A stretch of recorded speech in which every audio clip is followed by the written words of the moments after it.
Assalamualaikum warahmatullahi wabarakatuh.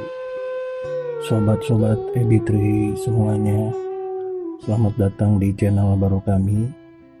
Channel yang akan mengedepankan ukhuwah, silaturahmi, dan juga kebaikan insya Allah untuk kita semua. Pada video pertama kali ini, kami akan membahas tema tentang Ustadz Yusuf Mansur. Seperti yang kita tahu bersama, Ustadz yang dikenal dengan jargon sedekahnya ini saat ini sedang menerima serangan bertubi-tubi dari segala arah. Baik itu mereka yang memang dari dulu tidak suka kepadanya, ataupun dari para penggemarnya yang sekarang berbalik membenci dia. Kami paham membawa tema ini tentu sesuatu yang mungkin saja ada yang kurang suka, tapi sesuai dengan nama channel kami, ambil baiknya buang buruknya, maka kami ingin sekali mengambil ceramah-ceramah Ustadz Yusuf Mansur yang dulu memang sempat sering kita dengarkan. Salah satunya adalah tema tentang si Malik. Di antara banyaknya ceramah Ustadz Yusuf Mansur, mungkin inilah ceramah dia yang tidak membawa tema tentang sedekah. Dan saya lihat di sini ada keteduhan, ada rasa semangat, dan juga ada motivasi yang mungkin bisa kita ambil dari sini. Oke, marilah kita sama-sama dengarkan ceramah Ustadz Yusuf Mansur yang dikenal dengan judul Si Malik ini. Assalamualaikum warahmatullahi wabarakatuh.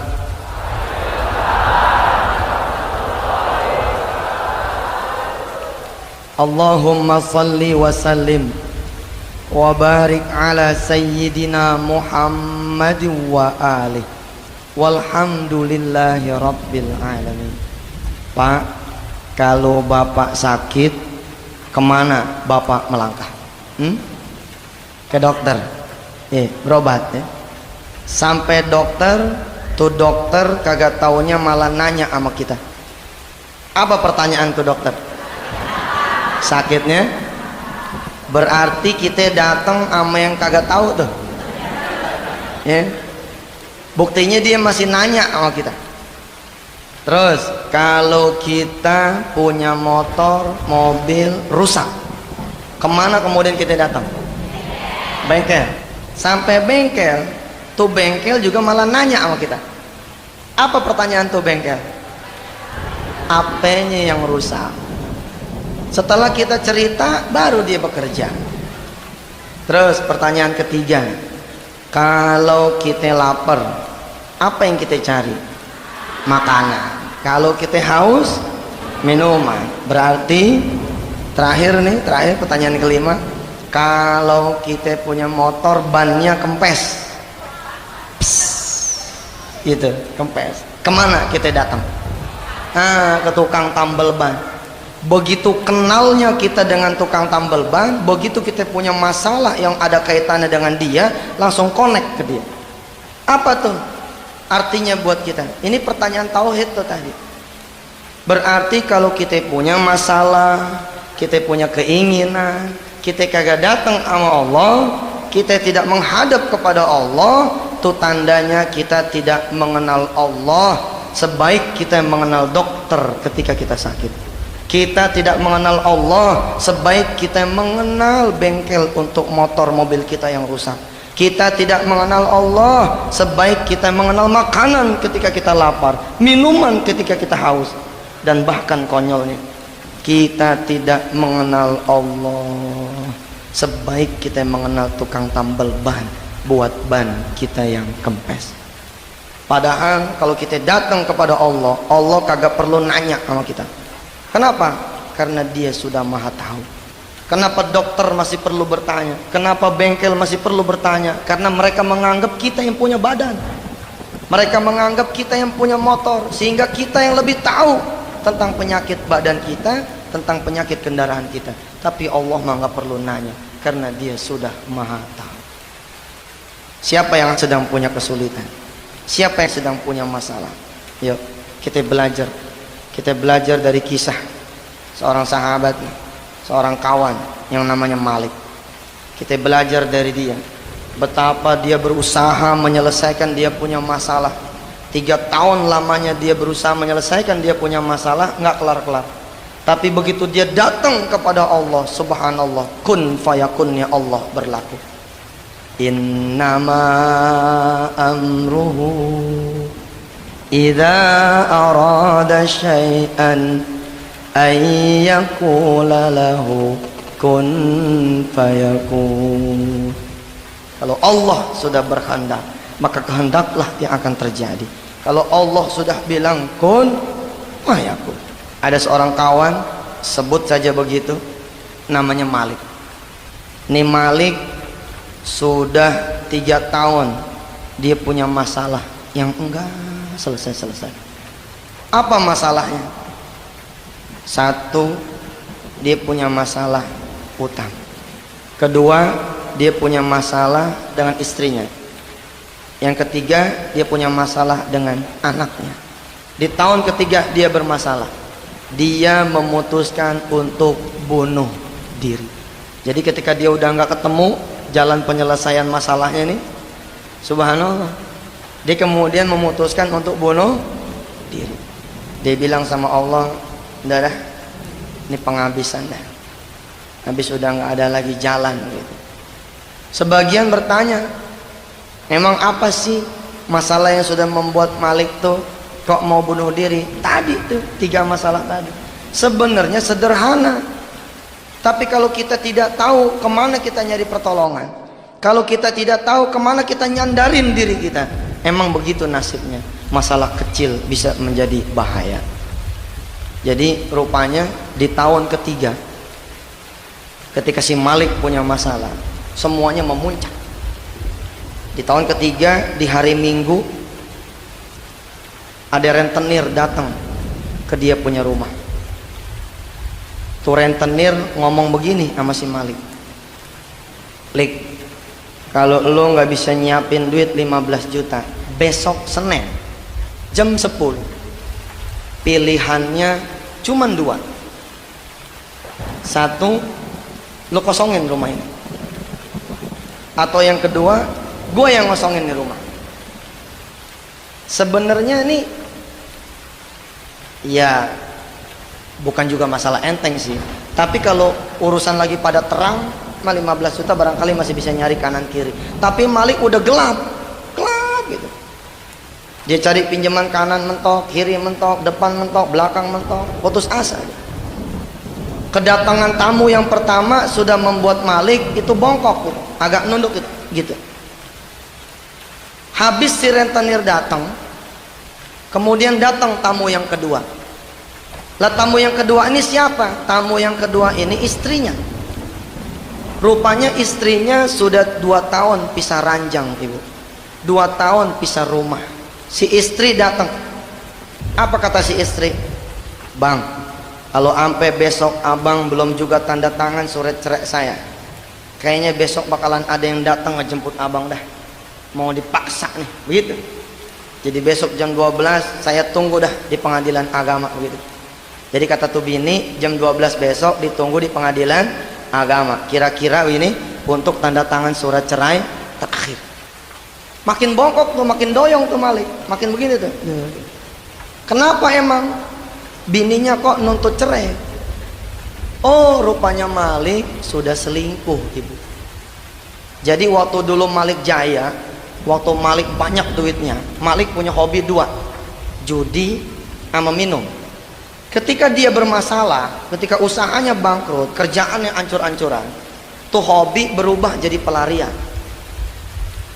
Hobi minum dan judinya berubah jadi pelarian. Tahun kedua dia minum, dia mabok, dia judi, kemudian terjadi peristiwa perselingkuhan. Padahal Malik udah bilang nih sama istrinya, Ma, bapak kan selingkuh tidak sengaja. Ada nggak selingkuh tidak sengaja? Kagak ada. Nah ini ada buktinya si Malik. Kata Malik, Ma, papa selingkuh kagak sengaja. Jadi rupanya begitu dia mabok gitu, pulang ke tempat perempuan yang bukan bininya, sama-sama mabok. Lelaki perempuan sama-sama mabok, satu rumah satu kamar, kejadian. Cuman begitu besok paginya si perempuan bilang begini sama si Malik, Lik, kita udah pada gede dah, kita semalam kagak sengaja. Ya udah, gua pulang, lu pulang. Anggap aja peristiwa nggak terjadi apa-apa semalam. Ternyata 4 bulan kemudian diralat sama nih perempuan. Apa kata si perempuan? Waduh, kagak bisa nih. Ternyata kagak sengaja, jadi juga gitu. Lah bininya tahu, ibu yang dirahmati Allah. Siapapun perempuan, siapapun seorang ibu, siapapun seorang istri, kalau urusan sama suami, urusan ekonomi, banyak yang kuat nih. Banyak yang kuat. Kalau udah urusan ekonomi, masya Allah dah banyak yang kuat. Tapi kalau udah urusan perasaan, emang rada-rada nih. Iya kan, kalau suami nggak punya beras di rumah, istri dicolek nih. Nah, ngomong gitu ke mertua, bilang pinjem beras, maju tuh istri. Istri maju, minjem beras, minjem apa gitu. Laki butuh modal, bini dicolek. Nah, kemana ya kita minjem duit buat modal? Jalan tuh istri, pasti dia maju buat sang suami untuk nyariin modal.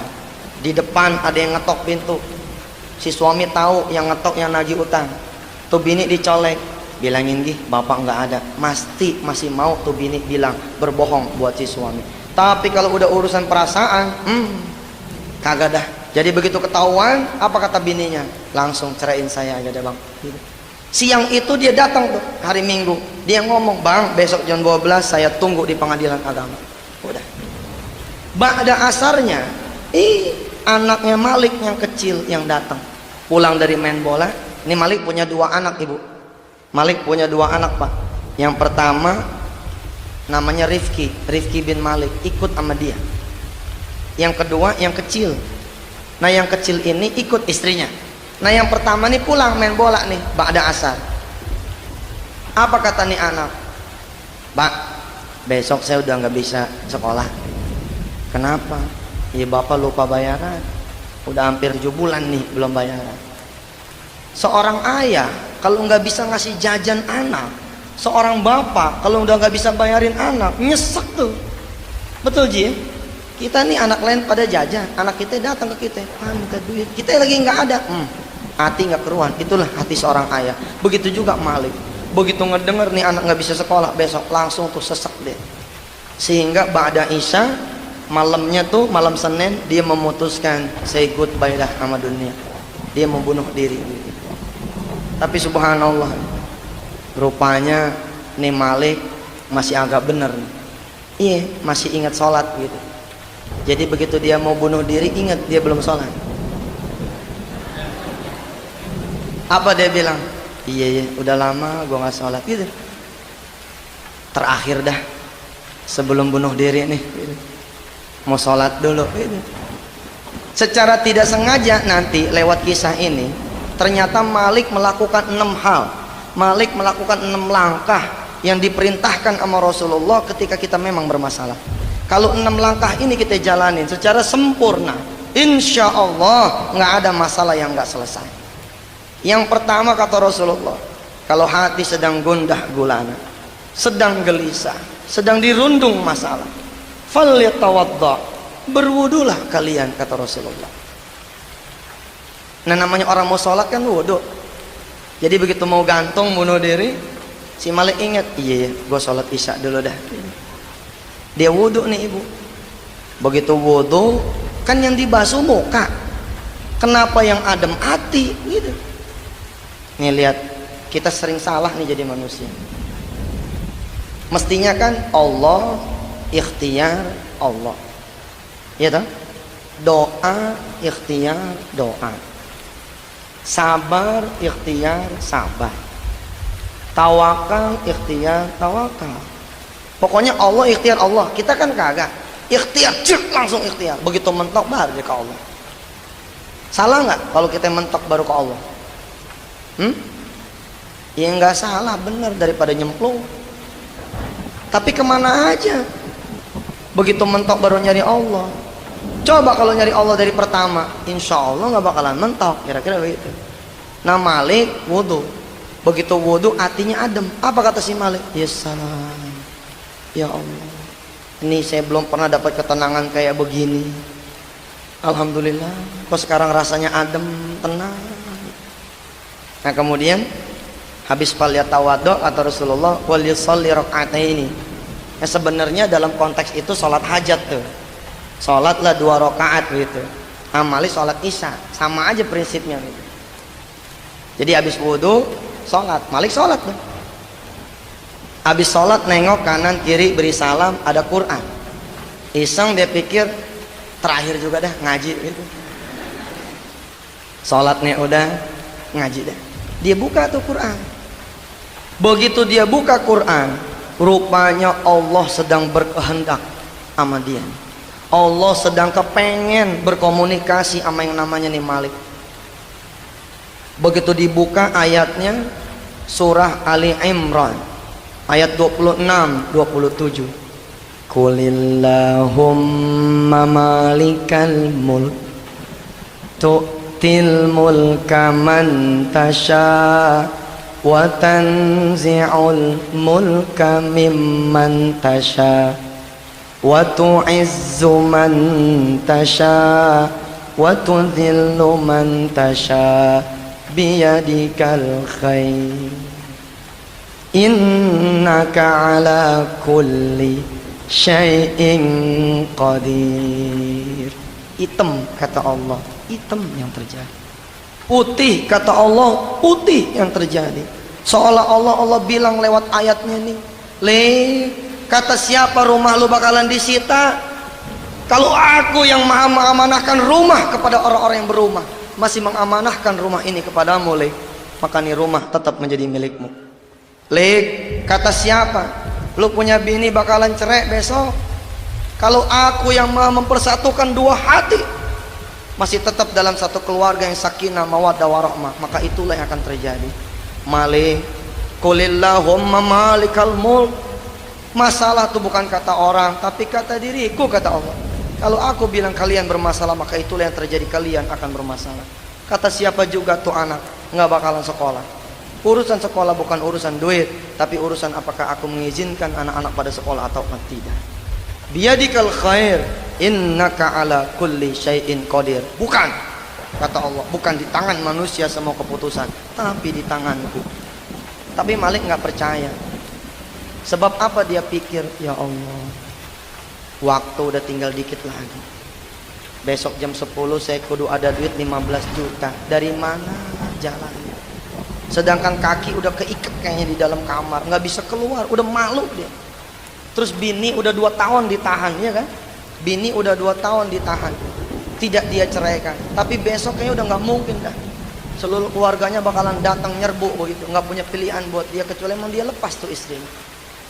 Kira-kira dia mau ngomong, nggak mungkin gitu. Emang juga kalau kita nanya sama kita punya otak, nggak mungkin. Tapi kalau kita nanya sama Allah, apa yang tidak mungkin bagi dia? Kalau Allah sudah bilang kun fayakun. Karena Malik masih ragu, Allah bikin tuh dia punya mata terus ngelihat tuh ayat yang lain. Ternyata ayat terusannya, ayat 27-nya tuh. Tulijul laila fin nahari wa tulijun nahara fil lail. Jangan kata ngubah nasib kamu, kata Allah, kira-kira begitu ya.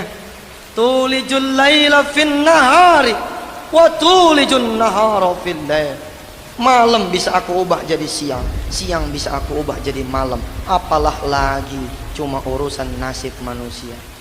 Wa tukhrijul hayya minal mayyiti wa tukhrijul mayyita minal hayy. Yang lebih sulit dari itu Allah bisa ngebangkitin orang yang udah pada mati.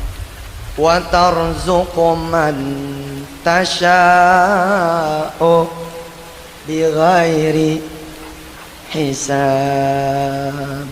Allah kalau udah mau ngasih rezeki sama kita, bukan dengan jalan apa yang kita duga doangan, bukan dengan jalan apa yang kita pikirin doangan. Wa tarzuqu man tasha'u bighairi hisab. Tapi Malik masih tetap nggak percaya. Nah, kata Malik, udah dah, udah nggak mungkin, udah nyerah. Karena Malik masih nggak percaya, Allah gerakin tuh tangannya tuh. Malam itu rupanya Allah berkenan tuh berdialog sama Malik. Kita berdoa dah, mudah-mudahan kita juga dikasih kesempatan yang sama begitu. Kita ibadah enak, dia buka lagi tuh Quran. Begitu dibuka Quran, ada surah Fatir, surah ke-35, ayat 2 dan 3. Ini yang dibaca sama Malik setelah surah Ali Imran tadi. Subhanallah, benar. Malik, udah dah kata Allah. Belum tentu tuh keburukan terjadi, sebagaimana belum tentu kebaikan terjadi kalau aku tidak menghendaki. Sudah. Wa huwal azizul hakim. Allah Maha Perkasa lagi Maha Bijaksana. Ya ayyuhan nasul kuru ni'matallahi alaikum hal min khaliqin ghairullahi yarzuqukum minas samai wal ardh la ilaha illahu la ilaha illahu fa anna tufakun. Ya ayyuhan nasu dzkuru ni'matallahi alaikum. Manusia, kata Allah, ingat dong rizki yang aku berikan kepada kalian semua. Ibu, bapak, coba semua pegang kuping masing-masing. Ayo, semua pegang kuping masing-masing. Pakai tangan kanan. Pegang. Tarik sampai berasa panas. Iya bener. Bandel. Angkat. Tarik ke bawah. Tarik. Berasa nggak? Rasa. Terus tangan kiri tarik kuping kiri sampai berasa. Nah, pernah nggak minta telinga yang bisa mendengar? Kagak. Kenapa? Karena kuping kita dikasih udah bisa ngedengar.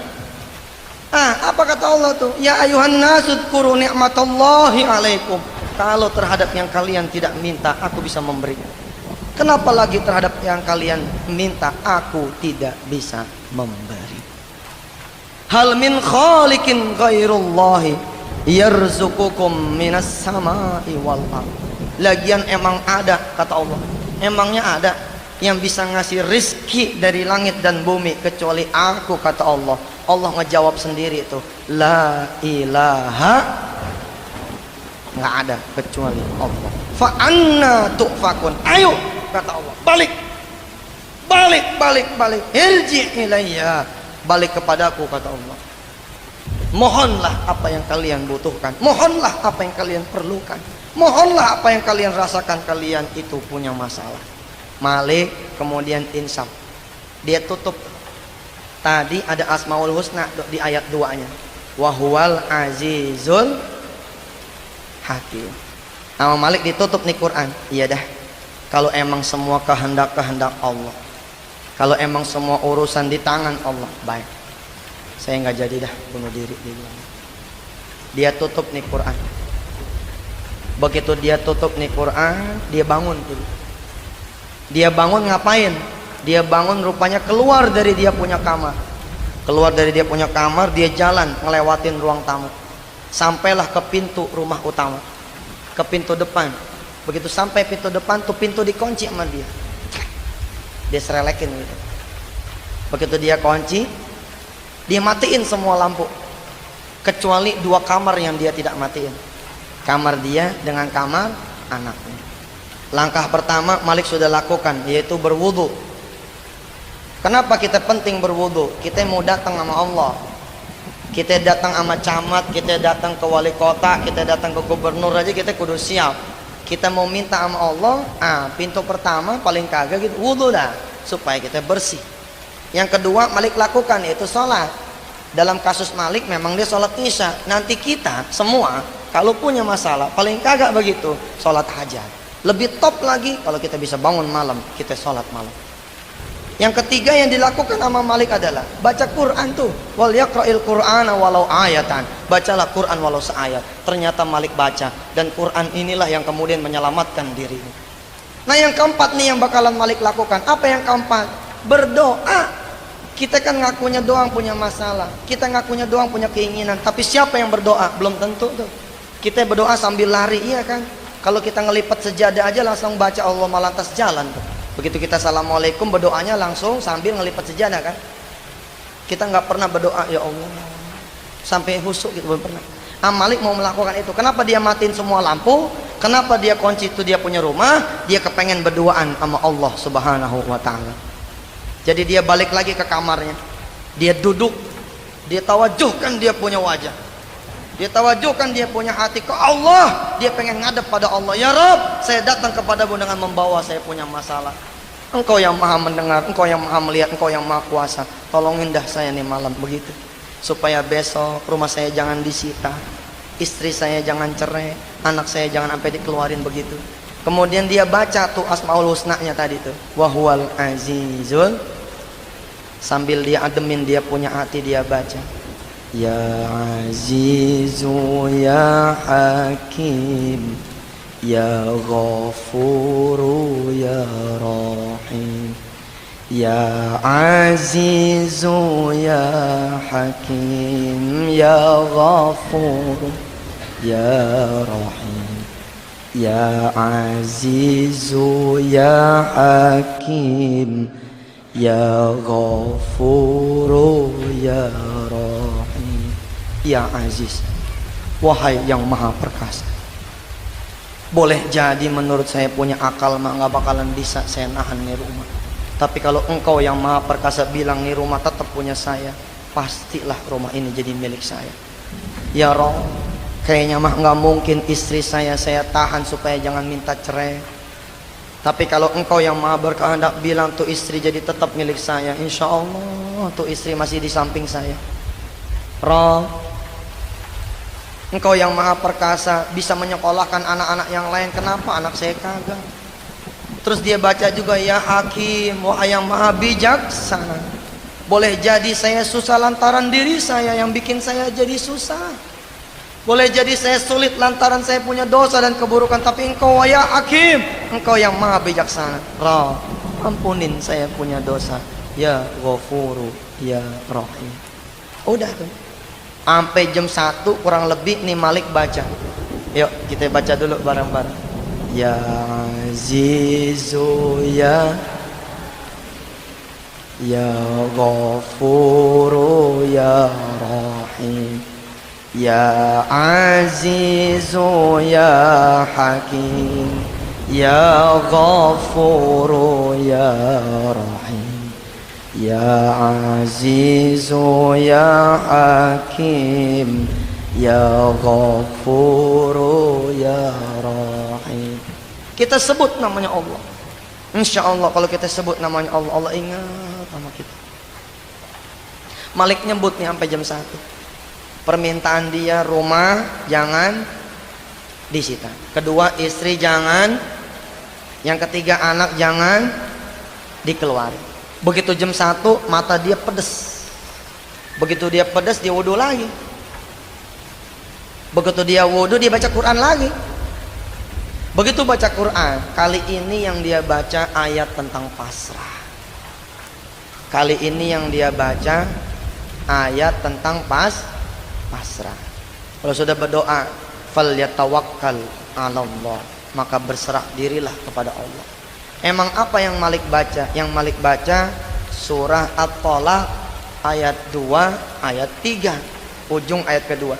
Wa may yattaqillah yaj'al lahu makhraja wa yarzuqhu min haitsu la yahtasib wa man yatawakkal 'ala Allah fa huwa hasbuh innallaha balighu amri qad ja'alallahu likulli syai'in qadra wa may yattaqillaha yaj'al lahu makhraja. Tenang leh kata Allah, Yang penting masih itu bertakwa kepada Allah.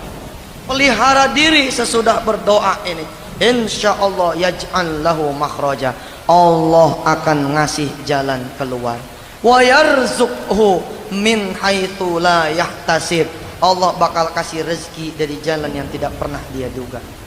Wa may yatawakkal 'ala Allah, dan barang siapa yang bertawakal, berserah diri kepada Allah, fahuwa hasbuh, Allah yang akan urus. Innallaha balighu amri, qad ja'alallahu likulli syai'in qadra. Permintaan Malik berubah tuh. Ibu, bapak, kan dia lakuin tuh wudu, terus sholat, terus baca Quran, terus berdoa. Yang terakhir dia pasrah. Begitu ketemu nih ayat, doanya berubah. Kalau di episode awal ba'da Isya sampai jam 1 dia minta supaya tuh rumah jangan disita, istri jangan cerai, anak jangan dikeluarin. Kali ini berubah, doanya doa orang pasrah. Apa kata si Malik begitu dia lihat nih ayat begini, wa may yatawakkal, iya ya, gua tobat baru nih malam, gua jadi orang benar baru nih malam, masa gua minta besok mau selesai? Iya dah, yang penting mas saya butuh ampunan Allah dulu aja dah, gitu. Dia pengen pasrahin semuanya. Masalah Malik yang pertama masalah apa? Masalah rumah. Maka rumah ini yang Malik kemudian pasrahin. Malik bangun, ibu. Malik bangun dari sejadahnya, dia keluar dari kamar. Dia copot tuh kunci yang ngegantung di pintu depan. Dia copot tuh kunci, dia taruh di atas sejadah. Dia bilang sama Allah, Tuhannya Tuhan kita juga semua. Kalau sebelumnya Malik berdoa supaya rumahnya jangan disita, istri jangan cerai, kemudian anak jangan dikeluarin, kali ini berubah. Apa? Dia berdoa, doa orang yang pasrah. Malik bangun dari tempat duduknya, dari sejadahnya, dia keluar dari kamar. Kemana? Dia menuju pintu depan rumahnya, ngegantung kunci, tuh kunci dicabut sama dia. Dia taruh kemudian di atas sejadah dia. Dia bilang sama Allah, apa kata si Malik? Ya Rob, iya dah, besok kalau tuh rentenir datang, gua bagi aja nih rumah. Kalau tuh rentenir datang, saya serahin aja deh nih rumah. Kalau emang engkau tidak mengamanahkan lagi nih rumah buat saya, nggak apa-apa. Yang penting engkau redo ya Rob, engkau ngampunin saya punya dosa dengan wasilah nih rumah engkau ambil ya Rob. Gitu. Dia bagi tuh, besok dia mau pasrah. Jadi kira-kira begini, kalau tadi kan dia mau tahan dulu nih rumah, ini enggak, pokoknya rentenir datang mau dibagi aja, nih ambil, gitu. Habis masrahin rumah, masrahin apa? Istri. Malik bangun, dia bangun lagi ke lemari. Di lemari ada kotak cincin yang tinggal sebelah. Iya, tinggal sebelah, sebab yang sebelah dibawa istrinya. Ini yang tinggal sebelah punya si Malik. Ini diturunin sama dia, cincin kawin ini diturunin, ditaruh sama dia di atas sejadah. Apa dia bilang? Cin. Iya, dia dialog sama nih cincin. Apa kata si Malik? Cin, percuma lu ada, bini nggak ada mah. Percuma lu ada, bini nggak ada mah. Besok kalau emang istri saya nggak bisa lagi ditahan buat cerai, baik, besok saya akan pasrahkan kepada Allah. Saya tanda tangan aja dah, nususnya akan saya kabulkan, kata si Malik. Nih cincin, si Malik niat sekalian mau dia pulangin dah ke bininya semua dah, gitu kan. Berdua tuh, yang satu dipegang sama istri kayak buku nikah gitu kan, satu dipegang sama laki. Jadi kata si Malik, nih cincin besok mau dibagi aja sama istrinya, hitung-hitung sebagai biaya iddah, biaya cerai gitu. Habis masrahin rumah, masrahin istri, masrahin apa? Anak. Ini jam udah mau 2:30 nih. Malik bangun lagi dia ke kamar anaknya. Si Rifki bin Malik lagi tidur nih anak. Dicium tuh sama si Malik. Apa kata si Malik? Ki, maafin ayah ya, ayah udah jadi ayah yang kagak benar, udah misahin lo dari lo punya adik, udah misahin lo dari punya ibu. Ki, umpama besok bapak kagak ketemu juga nih duit buat lu sekolah, bapak anter dah sekalian ke pengadilan. Lu ikut sama ibu lu aja, lu ikut sama nenek lu aja dah. Ayah doain supaya kamu, kata si Malik nih, dapat ayah yang lebih baik daripada ayah. Begitu, pasrah dah. Dia udah nggak pengen ngelihat semuanya, rumah dia nggak pengen lihat, bini nggak pengen lihat, anak juga nggak pengen lihat. Dia pengen pasrah. Dia pengen keluar dari rumah dalam kondisi sudah. Kalau emang itu jadi penebus dia punya dosa, biar itu diambil sama Allah semua. Setelah pasrah, dia duduk lagi, dia merenung aja. Kali ini enteng dia punya badan. Enteng, sebab udah pasrahin semua. Yang keenam, yang terakhir, 6 langkah yang terakhir. Jadi langkah keenam yang terakhir, setelah pasrah apa? Ternyata masih ada satu lagi. Apa? Falyatasaddaq, dan bersedekahlah. Rupanya begitu Malik bilang, semua udah aku pasrahkan kepadamu ya Rob. Ingat dia, sebentar. Kata si Malik nih dalam hati, kan yang diambil sama rentenir baru rumahnya, isinya mah enggak, gitu kan? Apa dia bilang? Baik. Jadi Malik nih secara sempurna ngelakuin 6 langkah ini nih. Baik, besok saya akan bagi-bagiin isi rumah ini sama siapa yang emang perlu. Mana yang butuh TV, ambil. Mana yang butuh tempat tidur, ambil. Yang mana butuh lemari sama isi-isinya, ambil. Keran juga kalau mau dicopot-copot. Pokoknya Malik pengen ngosongin rumahnya, pengen dia sedekain semuanya. Pokoknya dia keluar pengen bawa pakaian doang begitu. Satu setel. Subhanallah. Mulai deh tuh menjelang subuh. Menjelang subuh kan suka pada tahrim gitu kan. Allahumma salli wa sallim zid wa tim wa an'im wa tafaddal wa barik bijalalika wa kamalika, dan seterusnya. Si Malik hatinya kan lagi hidup tuh. Biasanya sholat subuh nggak kedengeran. Emang juga kalau duit banyak mah jauh sama masjid. Kadang-kadang begitu. Begitu duit udah pada kagak ada, masalah udah deket, jadi cicak musola udah mulai rajin ke masjid. Yang nggak apa-apa sih, Allah mah terbuka aja pintunya, nggak pernah tertutup. Cuman nggak ada etika begitu. Kalau kita datang ke Allah wayahnya susah melulu, akhirnya Allah bikin kita susah terus. Supaya apa? Supaya kita balik terus ke Allah. Maka kata Allah apa lewat Rasulnya, ingatlah Allah ketika kalian senang, maka Allah akan mengingat kalian ketika susah. Ingat Allah ketika susah, Allah akan ingat ketika kalian senang. Begitu subuh memanggil, Allahu Akbar, Allahu Akbar, Malik jalan. Udah lama nih kagak ke musola, dia bilang. Udah lama nih kagak ke masjid, sholat dah. Sholat. Lu sholat subuh luar biasa tuh. Berasa enak kalau kita di masjid. Kenapa sholat subuh kagak enak? Kita sholat di rumah. Begitu kita sholat, bini pakai cuman daster doang, bolong lagi. Begitu kita ngangkat tangan, Allahu Akbar, bini ngangkat tangan juga, lah begini. Ya kelihatan tuh yang bolong gitu. Bagaimana mau khusyuk? Begitu kita nungging, sujud, anak nangis, jajal dong sholat subuh ke masjid. Malah kalau boleh mah nih, sholat subuh yang pertama, umpama belum pernah sholat subuh berjamaah, jajal. Begitu sholat subuh berjamaah, sholat di Istiqlal sana. Iya, biar enak begitu sholatnya, sambil berdoa. Mudah-mudahan nih sholat subuh seterusnya bisa di masjid gitu. Sholat nih Malik. Ibu, bapak yang dirahmati Allah. Wa may yatawakkal 'alallah fahuwa hasbuh. Ini janji Allah. Kalau kita udah datang sama Allah, Allah pasti layanin, Allah pasti urusin. Begitu Malik ke masjid, sholat subuh, dia nggak langsung pulang. Kenapa nggak langsung pulang? Dia pikir dia pengen ngademin terus dah hatinya. Dia baca tuh surah Waqiah, dia baca, ya kan kata Rasulullah, kalau kita rajinin baca surah Waqiah habis subuh, insya Allah dah nggak bakal fakir jadi orang. Ya emang bagus juga daripada subuh tidur lagi kan. Penyakit juga banyak, baca. Malik baca. Idza waqa'atil waqi'ah laisa li waqa'atiha kadhibah khafidatur rafi'ah idza rajjatil ardu rajja wa bussatil jibalu bassa fakanat haba'an mumbatha. Terus dia baca. Jam 6 dia turun dari masjid. Jam 6 dia turun dari masjid, udah apa dia baca dah? Udah Tabarok dia baca. Ini Al-Mulk, Tabarok, Yasin dia baca. Jam 6 dia turun. Begitu dia turun melangkah, ada bayangan.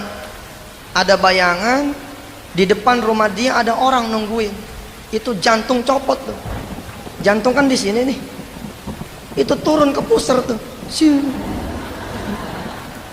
Kenapa turun ke pusar? Si Malik mikir itu rentenir yang datang. Apa dia bilang? Subhanallah, kelewatan bener. Kan janji jam berapa? Janji jam 10. Jam baru jam 6. Jam 6 juga kurang, masih gelap kata si Malik. Kok udah datang kelewatan bener sih, ya Allah, masih ada 3 jam nih. Tapi hatinya udah hidup.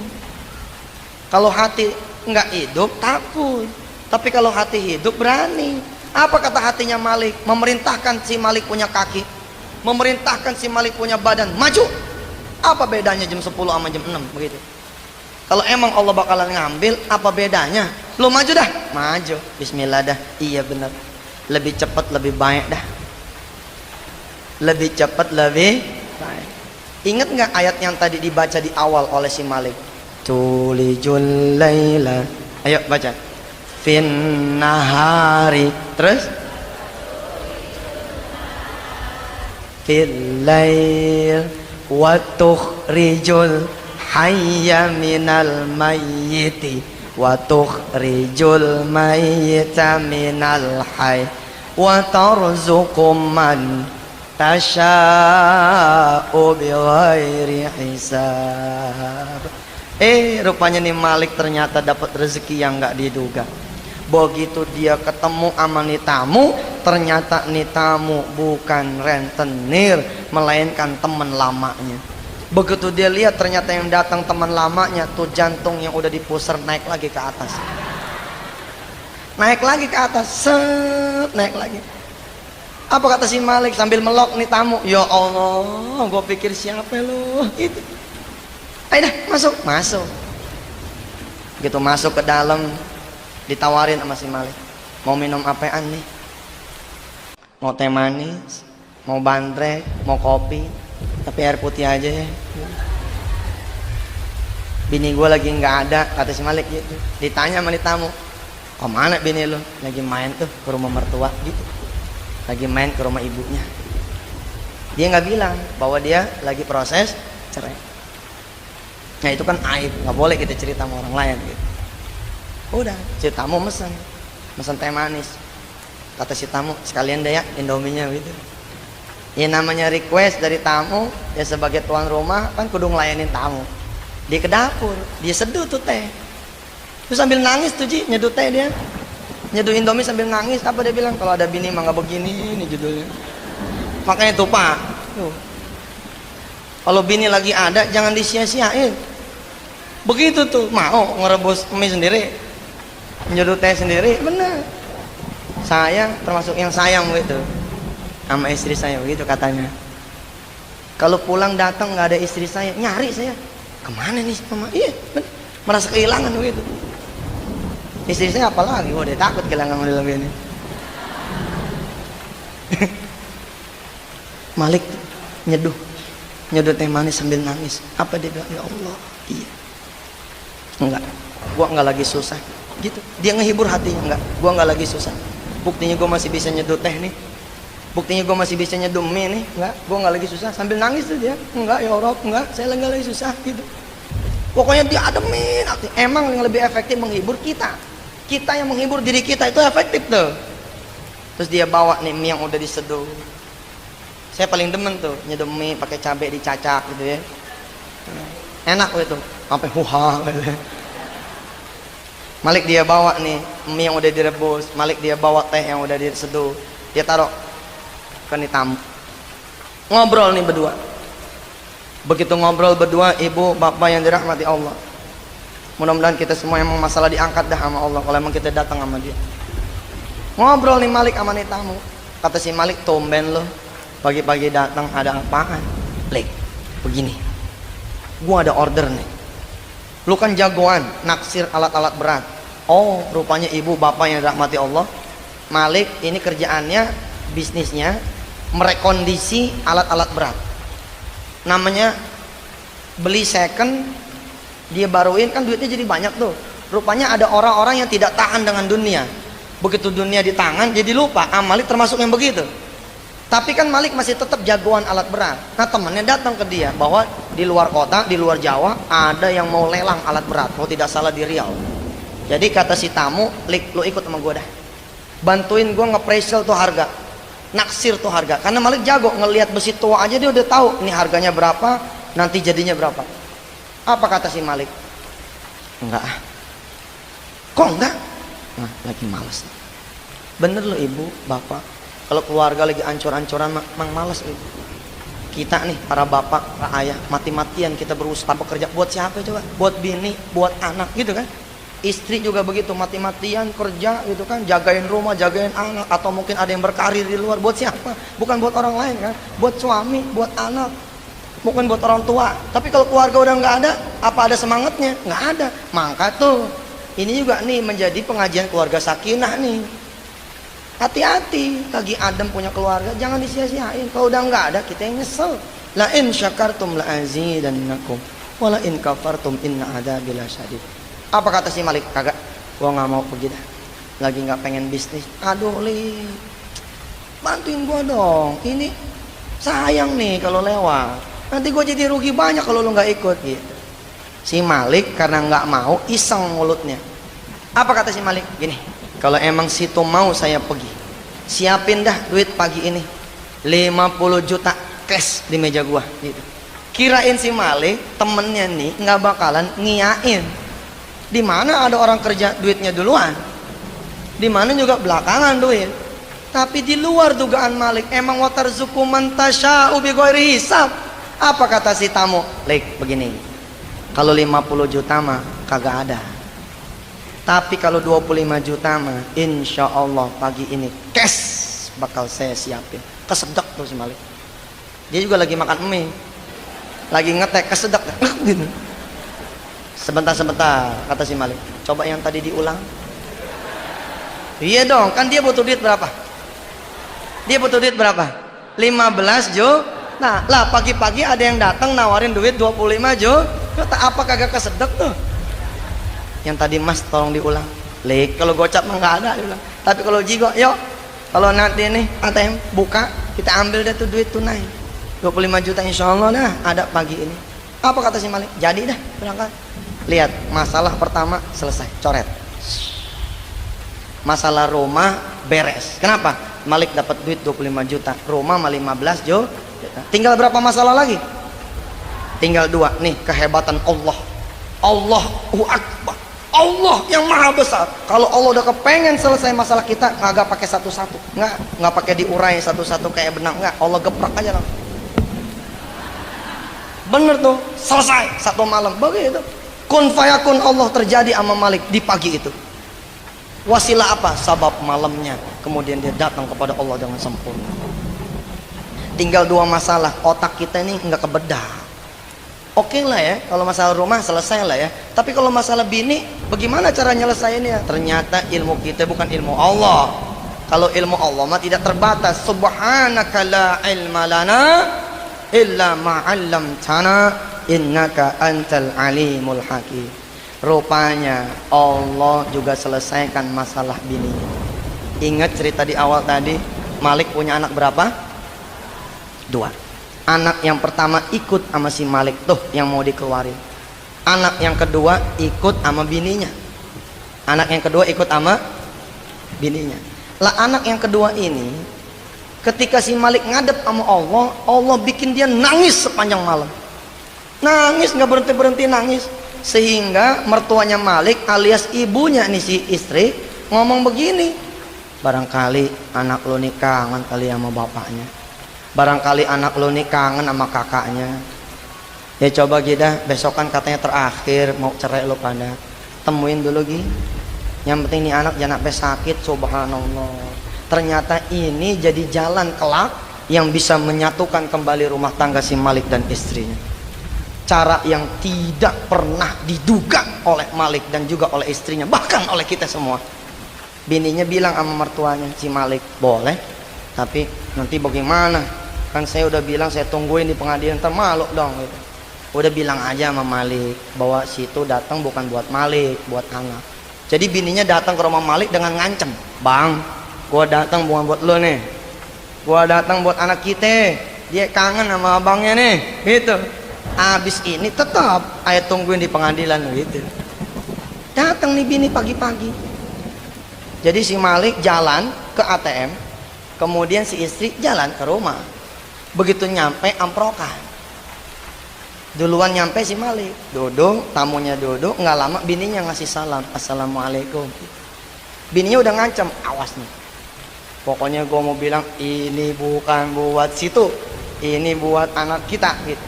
Tapi begitu pintunya dibuka masih Malik, istrinya ngelihat Malik tersenyum, senyumnya lebar bener. Ya kayak gitu dah tuh. Nggak pernah dia lihat nih. Iya dong, walaupun pisah ranjang, pisah rumah, tahu dia monitor, koyok di mana-mana. Iya di sini satu-satu, kadang-kadang satu koyok dibelah jadi 12 tuh, taruh di tempel. Ini ketawa lebar bener, bingung istrinya. Ada apa nih kok suamiku pagi-pagi tertawa riang bener, tersenyum lebar betul. Belum hilang rasa penasarannya, keburu dipelok sama si Malik. Apa kata si Malik? Alhamdulillah mah kita selamat gitu. Makin bingung si istri. Selamat apa ya bang? Abang dapat duit nih 25 juta jigo pagi ini. Lu kan tahu rumah kita diincar sama rentenir gara-gara duit 15 juta. Pagi ini selamat dah. Nih duit 15 juta nanti lu pegang, lu bayar tuh rentenir. Nanti katanya dia mau datang jam 10, kita duluin aja dah. Kita datang bayar 15 juta supaya dia nggak datang lagi kemari buat selama-lamanya. Terus di 25 juta ini sebagai ongkos abang nih katanya ke Riau bantuin tuh tamu. Abang mau ngepresial alat-alat berat. Nih duit sisanya berapa tadi? 10 juta kan? Si Malik ngomong begini. Ini masih ada sisa 10 juta. Sisa 10 juta kita bagi dua dah. 5 juta buat ongkos abang ke Riau. Yang 5 juta lagi lo pegang dah buat urusan anak-anak. Selama abang ke Riau, jagain nih rumah ya. Jagain anak-anak ya. Apa kata si bini? Iya bang, iya.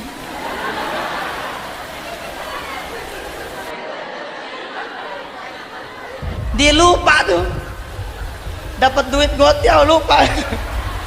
Dapat duit 5 juta lupa. Padahal dia ngancem bener jam 12 besok gitu kan. Kemarin kan, gua tonggoin di pengadilan agama. Enggak. Ya muqallibal qulub. Allah yang mau memiliki hati. Kalau Allah udah bilang totak. Allah udah bilang nih 10 juta kita bagi dua ya neng, kata nih abang. Kita bagi dua ya mah. 5 juta abang bawa ke Riau buat ongkos abang. 5 juta lagi lu jagain anak-anak, lu jagain rumah selama abang pergi ke Riau. Dijawab, iya bang, subhanallah. Nggak jadi. Nggak jadi cerai 5 juta main. Lah tinggal berapa urusan lagi? Tinggal satu cetek dah. Satu cetek dah, cuman 7 bulan kali gocap mah cuma 3,5 cetek. Tentu ada yang bertanya di sini. Apakah semudah itu? Buktiin aja. Buktiin aja. Apakah semudah itu Ustaz? Buktiin aja. Buktiin dah. Masalah lama dan bertarung itu urusan Allah. Yang penting kita buktiin. Kita wudu, kita jaga nih. Kita jaga diri kita.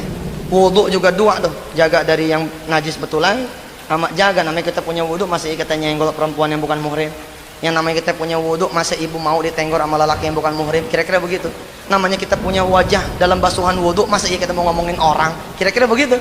Kita punya wudu masa iya kita mau ngutil, kita punya wudu masa iya kita mau bohong, kira-kira begitu. Habis wudu habis sholat baca Quran, habis baca Quran kita doa, habis doa kemudian kita pasrah, habis pasrah kemudian kita bersedekah dengan sedekah yang terbaik. Insya Allah kemelut apapun yang sedang kita hadapi Allah akan keluarin kita. Kita tutup dulu taklim kita kali ini. Hadanallahu wa iyyakum ajma'in. Assalamu alaikum warahmatullahi wabarakatuh.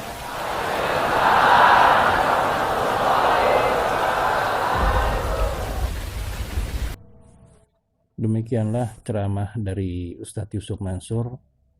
Semoga apa yang disampaikannya bisa bermanfaat untuk kita dan bisa menjadi pahala untuk beliau dan bisa menjadi amal jariah yang akan terus-terusan diterima oleh beliau.